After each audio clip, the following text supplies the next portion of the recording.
सचिन पायलट के इस खुलासे से हिल जाएंगे गहलोत। क्या गहलोत पर है सचिन पायलट के बड़े एहसान? 6 साल बाद पायलट ने किया सबसे बड़ा खुलासा। क्या पायलट के कहने पर गहलोत को बनाया गया था सीएम?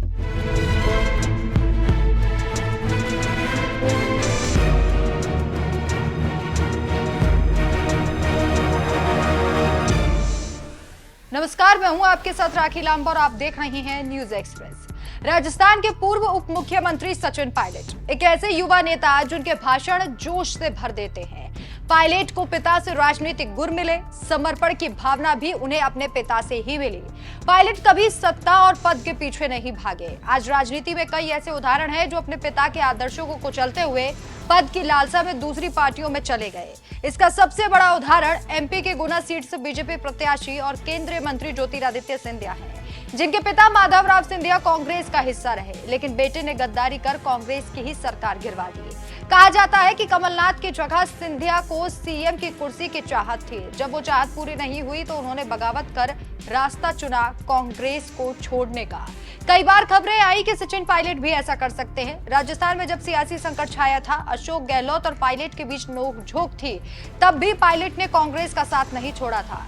एक बार खबर आई थी कि पायलट भी सिंधिया की तरह बीजेपी में आ सकते हैं, लेकिन पायलट ने इन अटकलों पर विराम लगा दिया क्योंकि पायलट को पद की लालसा नहीं थी। अशोक गहलोत को लेकर खबरें थी कि पायलट सीएम बनना चाहते हैं, लेकिन गहलोत के चलते नहीं बन पाए।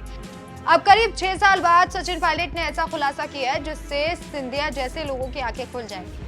एनडीटीवी राजस्थान में छपी एक खबर के अनुसार, जिसके बाद सचिन पायलट के समर्पण की चर्चा हर जगह होने लगी। एक निजी चैनल को दिए गए इंटरव्यू में जब पायलट से 2018 में सीएम ना बनाए जाने को लेकर सवाल किया तो उन्होंने खुद बताया कि फैसला पायलट की सहमति से लिया गया था। पायलट ने कहा, वो फैसला पार्टी का था और आज मैं ये कहूंगा कि वो फैसला भी पार्टी ने मुझसे राय मशवरे के बाद लिया था। जो किस्मत में होता है मिलता है, जो नहीं होता नहीं मिलता। हालांकि इस बयान में सचिन पायलट के मन का दुख भी सामने आया, लेकिन बड़ी बात तो ये है कि पायलट ने अपनी इच्छाओं और लालसाओं को पार्टी से बहुत नीचे रखा। इतना ही नहीं, गहलोत और सचिन पायलट के रिश्तों का असर क्या विधानसभा चुनावों पर भी पड़ा था, इसको लेकर भी पायलट ने कहा। 2013 के विधानसभा चुनाव में जब हम हारे थे तो हमारी 21 सीटें आई थी, लेकिन 2023 के चुनाव में जब हम हारे तो हम 71 सीटों पर जीते हैं। हम जब भी हारते थे 20, 21 या 50 तक सिमट जाते थे, लेकिन इस बार ऐसा नहीं हुआ। भले ही हम सरकार रिपीट नहीं करवा पाए, लेकिन हमने अच्छी फाइट की। हम सब ने मिलकर चुनाव लड़ा। आगामी लोकसभा चुनावों पर भी सचिन पायलट ने अपनी राय रखी। उन्होंने कहा, जो ऊपर जाता है वो नीचे भी आता है। राजस्थान में 10 साल से सभी सांसद भाजपा के चुने गए, लेकिन वो राजस्थान के लिए कोई बड़ा काम नहीं कर पाए। राजस्थान में 4 महीने पहले बनी भारतीय जनता पार्टी की सरकार प्रदेश में कोई प्रभाव नहीं छोड़ पाई। हम इस बार राजस्थान में बीजेपी से अच्छा प्रदर्शन करेंगे। अब कांग्रेस कितना अच्छा प्रदर्शन करेगी, लेकिन ये 4 जून को पता चलेगा। लेकिन हाँ, एक बात तो साफ हो गई कि सचिन पायलट को पद की कोई लालसा न थी और ना ही आगे रहेगी। वैसे सचिन पायलट के इस खुलासे पर और उनके समर्पण पर आपकी क्या राय है, हमें कमेंट करके जरूर बताएं। नमस्कार।